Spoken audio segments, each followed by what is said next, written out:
کیا یہ ضد پاکستان کے عام شہریوں کے مستقبل کو محفوظ کر سکے گی؟ یہ کھیل دولت کا کھیل رہ گیا۔ خان صاحب اتنا بہترین چل رہے تھے تو اسٹیبلشمنٹ تھے، ان کو کیا پرابلم ہوئی کہ عمران خان صاحب کو اپنی حکومت پورا کیے بغیر سیٹ سے ریموو کر دیا گیا؟ اب دیکھیے 2-3 مسئلے ہیں۔ 10 جنوری کو عمران خان صاحب کے نکاح کا جو کیس ہے اس کے اوپر فیصلہ سامنے آنے والا ہے۔ مختلف صحافی کہہ رہے ہیں کہ یہ ایک بلیک ڈے ہونے والا ہے، آپ کا کیا خیال ہے؟ آپ سیاسی بلیک میلنگ کہہ سکتے ہیں اس کو۔ اس وقت جو ملک کے اندر سیاست کا حال حوال چل رہا ہے اس میں پاکستان کے اندر الیکشن ہو پائیں گے؟ تو اس کی بہت سی باتیں چبھتی تھی عالمی اسٹیبلشمنٹ کو۔ سلیم خان اور جہانگیر ترین کا کیا جھگڑا تھا ان کے ساتھ؟ جب مداخلت کی تو مافیاز کو وہ مداخلت چبھی۔ السلام علیکم سر۔ وعلیکم السلام۔ سر میں آپ کو بہت وارملی ویلکم کرتی ہوں۔ سر میرا آپ سے پہلا سوال ہے کہ اس وقت جو ملک کے اندر سیاست کا حال حوال چل رہا ہے اس میں پاکستان کے اندر الیکشن ہو پائیں گے؟ دیکھیے یہ بڑے عرصے کے بعد ایک ایسا سیاسی منظرنامہ ہمارے سامنے ہے کہ بظاہر الیکشن شیڈول آ چکا ہے اور الیکشن کو قریباً 1 مہینہ باقی ہے، لیکن الیکشن کی وہ گہما گہمی نظر نہیں آ رہی۔ ٹرو۔ حالانکہ گہما گہمی تو نظر آنی چاہیے تھی۔ چلیں ایک پارٹی پہ بڑی پابندیاں ہیں، وہ تو بیچارے جلسہ بھی نہیں کر سکتے، بیچاروں کے والے ان بیچاروں کے کاغذات بھی مسترد ہوتے ہیں، بیچارے کنونشن بھی نہیں کر سکتے، کچھ بھی نہیں کر سکتے۔ تو باقی پارٹیاں کیا بیچ رہی ہیں اس وقت؟ باقی پارٹیوں کو کون سا مرض ہے؟ وہ کیوں جلسے جلوس نہیں کر رہی؟ وہ کیوں کنونشن نہیں کر رہی؟ وہ انہوں نے سیاست میں رنگ کیوں نہیں جمایا ہوا؟ اور شاید سیاسی جماعتوں کو بھی یہ یقین نہیں آ رہا کہ الیکشن ہوگا یا نہیں ہوگا۔ اسی لیے ہم بہت سی جگہوں پہ بیٹھتے ہیں، ہم سے بھی لوگ سوال کرتے ہیں، سیاستدانوں سے بھی سوال کرتے ہیں، تو بظاہر ایسا لگ رہا ہے اس ماحول کو دیکھ کر کہ شاید 8 فروری سے الیکشن آگے پیچھے ہو جائیں، 8 فروری کو نہ ہوں، کیونکہ ابھی تک سیاسی ماحول نہیں بن سکا اور ابھی تک جو جن جماعتوں کو بڑی کھلی چھٹی دی گئی ہے وہ بھی کوئی زمانے میں کامیاب نہیں ہوں۔ تو ایک سیاسی پارٹی پر تو پابندی ہے، ان کا تو ابھی پہلے ان کے کاغذات چھینے جاتے تھے، اب ان سے ان کا نشان بھی چھین لیا گیا ہے۔ وہ اپنے بحالی کے لیے سپریم کورٹ تو گئے ہیں، دیکھیے سپریم کورٹ سے جواب ملتا ہے تو اس کے بعد وہ پارٹی رنگ جمائے۔ میں اس لیے کہہ رہا ہوں وہ پارٹی رنگ جمائے گی کہ پچھلے سیاست کے ہم اگر 10 سال کو سٹڈی کریں تو جو جماعت کرتی تھی اس کی نقل میں ساری جماعتوں نے بہت کچھ کیا، یعنی اس جماعت نے ترانے شروع کیے تو اس کی نقل میں مسلم لیگ کیا، پیپلز پارٹی کیا، مولانا فضل الرحمان بھی ترانوں پہ آ گئے۔ اس جماعت نے کوئی کام شروع کیا، قومی ترانہ پڑھنا شروع کیا تو باقی جماعتوں نے بھی شروع کر دیا۔ اس جماعت نے کوئی مہم چلائی تو باقی جماعتوں نے بھی چلا دی، تمام لیڈران اس کی نقل کرتے ہوئے نظر آئے۔ تو اس کا مطلب ہے کہ وہ جماعت پاکستان کی ٹرینڈ سیٹر بن گئی۔ اب جو ٹرینڈ سیٹر جماعت ہے اس کو الیکشن سے اگر باہر رکھ کے دیکھا جائے تو پھر تو الیکشن کا ماحول نہیں بنے گا۔ اور جو مختلف سرویز آئے ہیں اس کے مطابق وہ جماعت 80 سے 90% مقبول ترین جماعت ہے، تو باقی جماعتیں تو ظاہر ہے اپنی مقبولیت کے حوالے سے ہی کسی منظر میں آئیں گی یا وہ رونق پیدا کر سکے گی الیکشن میں۔ تو الیکشن میں رونق نہ ہونے کی بڑی وجہ وہ سیاسی جماعت ہے جو اس وقت لوگوں کے دلوں میں ہے، لوگوں کے دلوں پہ راج کر رہی ہے، لوگوں کی ضد بنی ہوئی، اس کے بغیر کیسے رنگ جم سکتا ہے؟ اور جن لوگوں میں یہاں پہ آپ کے ساتھ ایک سوال یہ ایڈ کرنا چاہوں گی کہ اگر پی ٹی آئی عوام کی ضد ہے تو کیا یہ ضد پاکستان کے عام شہریوں کے مستقبل کو محفوظ کر سکے گی؟ دیکھیے لوگوں کی توقعات ہیں ایک پارٹی سے وابستہ، سوال آپ کا بہت اہم ہے، لیکن اس کو اگر ہم وسیع تناظر میں دیکھیں، 55 سال پہلے ایک دروازہ کھلا تھا کہ پاکستان کا عام آدمی، پاکستان کا غریب آدمی یا متوسط طبقے کا آدمی سیاست میں داخل ہو سکتا تھا نظریات کی بنیاد پر. تو اس وقت پاکستان کے حصے تھے، ٹھیک ہے، تو جو مشرقی پاکستان والے تھے، غریب لوگ یا متوسط طبقے کے لوگ، وہ عوامی لیگ کے پلیٹ فارم سے قومی سیاست میں داخل ہوئے. جو مغربی پاکستان، جو موجودہ پاکستان ہے، یہاں بسنے والے تھے، وہ پیپلز پارٹی کے راستے قومی سیاست میں داخل ہوئے. تو اسی لیے کہا جاتا ہے کہ پیپلز پارٹی عام کارکن کی پارٹی، عام آدمی کی پارٹی بن گئی. مگر اس کے بعد پھر سیاست جاگیرداروں کے ہاتھوں میں آ گئی، اور 80 کی دہائی کی ابتدا میں سرمایہ دار سیاست میں آ گئے. اب رفتہ رفتہ یہ کھیل اتنا مہنگا بن گیا کہ آج پاکستان کا عام آدمی سوچ نہیں سکتا، تصور نہیں کر سکتا کہ وہ ایم این اے کا الیکشن لڑ سکے یا ایم پی اے کا لڑ سکے. اسے کروڑوں روپے چاہیے. اچھا، پھر یہ روایتی سیاسی پارٹیاں ہیں، پیپلز پارٹی چھوڑ کے پیپلز پارٹی پھر خواتین ورکروں کو جگہ دیتی ہے.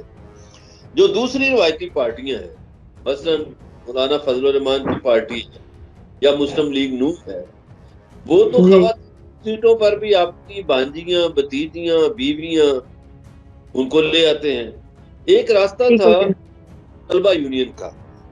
طلبہ یونین کے راستے بہت سے متوسط طبقے کے نوجوان یا غریب طبقے کے نوجوان طلبہ یونین کے راستے قومی سیاست میں داخل ہوتے تھے. ان پر 80 کی دہائی میں پابندی لگ گئی.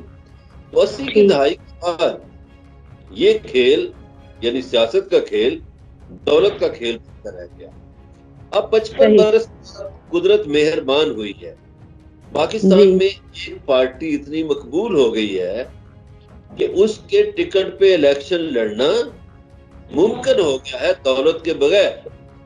اس کا ہو گیا ہے کہ وہ جس کو بھی ٹکٹ دیں گے، اس آدمی کے پاس دولت ہو نہ ہو، پیسہ ہو نہ ہو، جاگیر ہو نہ ہو، فیکٹریاں ہو نہ ہو، اس نے عام آدمی کو اس بحث سے نکال دیا ہے اور عام آدمی کے لیے یہ دروازہ کھول دیا ہے کہ آپ الیکشن لڑتے ہیں، آپ فلاں پارٹی کا ٹکٹ لے لیں، آپ کو لگانے کی ضرورت نہیں. سر یہاں پہ میں ایک سوال یہ کرنا چاہوں گی کہ اگر آپ کا اشارہ پی ٹی آئی کی طرف ہے تو پی ٹی آئی نے اپنی جماعت کے ان لوگوں کو اس وقت کیوں چھوڑ دیا کہ جب وہ اقتدار میں آئے تو جو جدوجہد کرنے والے لوگ تھے وہ پیچھے رہ گئے؟ مطلب شاہ محمود قریشی جدوجہد کا حصہ نہیں تھے لیکن اقتدار کا حصہ تھے، آج بھی ہیں.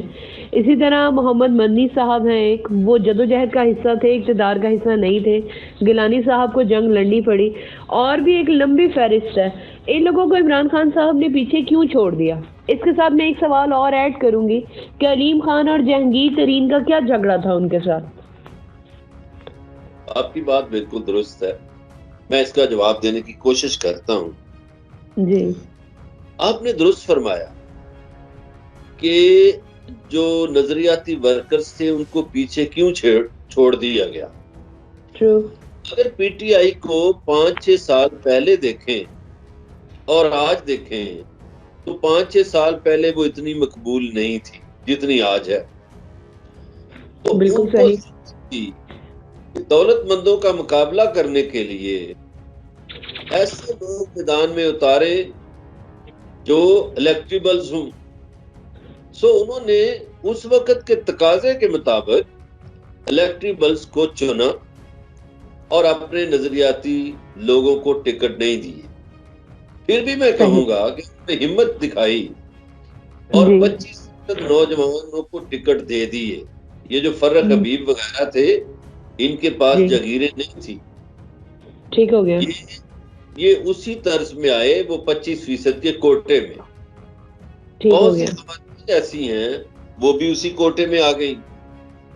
یہ جو مراد سعید اور اسی طرح کے جوان ہیں، اب وہ راول پنڈی کا جو واسق عباسی جو بنا، بعد میں ادھر ڈپٹی سپیکر بھی رہا، وہ لوگ ایسے تھے کہ ان کے پاس موٹر سائیکل تک نہیں تھی.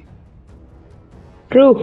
25% کا کوٹا اس وقت کے تقاضوں کے مطابق نوجوانوں میں بانٹا گیا. اب جب ان کی پارٹی اتنی مقبول ہو گئی ہے تو اس وقت انہوں نے یہ کہا یا یہ فیصلہ ہے ان کا کہ ہم اپنے نظریاتی لوگوں ہی کو ٹکٹ دیں گے. اب ہمیں الیکٹیبلز کی ضرورت نہیں رہی. اب ہماری پارٹی اتنی مقبول ہو گئی ہے کہ ہم کسی کے محتاج نہیں رہے. ٹھیک ہو اب آ گیا. جائیں خان اور جہانگیر ترین کی طرف. جی. یہ علیم خان صاحب پہلے دن سے وزارت اعلیٰ کے امیدوار تھے ٹھیک. اور وزارت اعلیٰ ہی ڈھونڈتے رہے اور پھر وہ اپنے پارٹی کے چیئرمین کو مختلف طاقتور شخصیات کے ذریعے سفارشیں بھی کرواتے رہے. تو ٹھیک. کیا یہ طرز عمل تھا کہ آپ اپنی پارٹی کے چیئرمین کو چھوڑ کے کسی اور شخصیت سے سفارشیں کروائیں؟ اچھا مجھے بھی اس دوران عائشہ یہ پتہ لگا یا پتہ جی. چلا، میرے ایک دوست بیوروکریٹ اس کمیشن کے سربراہ تھے، مجھے انہوں نے جی. بتایا کہ آپ کو پتہ ہے کہ پاکستان میں آج تک شوگر کی قیمتوں کا تعین حکومت پاکستان نہیں کرتی. میں نے کہا یہ کیسے ہو گیا؟ اس نے کہا جناب یہ شوگر مافیا اتنا طاقتور ہے کہ شوگر کی قیمتوں کا تعین شوگر مل ایسوسی ایشن کرتی ہے، حکومت نہیں کرتی. میں نے کہا ٹھیک. پھر حکومت سبسڈی کیوں دیتی ہے ان کو؟ شوگر جی. والوں کو سبسڈی ملتی ہے. جی. کہا ہاں یہ حکومت کو بھی لوٹتے ہیں، یہ لوگوں کو بھی لوٹتے ہیں. تو یہ پہلی دفعہ ایسا ہوا کہ حکومت نے مداخلت کی. جب مداخلت کی تو مافیاز کو وہ مداخلت چبھی. اب پاکستان کے لوگ کیوں دیکھیے ایک پارٹی کے ہم نوا بنے ہوئے ہیں. عام پاکستانی سوچتا ہے کہ یار میرے لیے علاج مسئلہ تھا، ٹھیک ہو گیا. پھر ایک آدمی نے 10 لاکھ کا کارڈ ڈال دیا تو میں تو بے نیاز ہو گیا اس بات سے کہ میں نے علاج کہاں سے کروانا ہے. ایک جو کسان تھا اس کی جیب میں کسان کارڈ چلا گیا، ٹھیک. ایک جو مزدور تھا اس کی جیب میں مزدور کارڈ چلا گیا اور لوگوں نے علاج کروائے بھی. اچھا اسی طرح کوئی دیہات سے دور دراز علاقوں سے کوئی نوجوان نوکری کے لیے آتا تھا لاہور، اسلام آباد یا کسی بڑے شہر میں، اس کو مسئلہ ہوتا تھا کہ میں رہوں گا کہاں پہ. میرا انٹرویو ہے لاہور میں جی. تو میرے مسئلہ ہے کہ میں کھاؤں گا کہاں سے، غریب آدمی ہوں اور رہوں گا کہاں. تو اس کے لیے پناہ گاہ بنا دی. اب جو بہت سے لوگ بھوکے ہوتے تھے ان کے لیے انہوں نے لنگر خانے کھول دیے. یہ حضرت علی علیہ السلام کا ایک فرمان ہے، اگر کوئی بھوکا سو جائے تو سمجھ لو اس کے حصے کی روٹیاں کوئی اور کھا گیا، اس کے حصے کا رزق کوئی اور کھا گیا.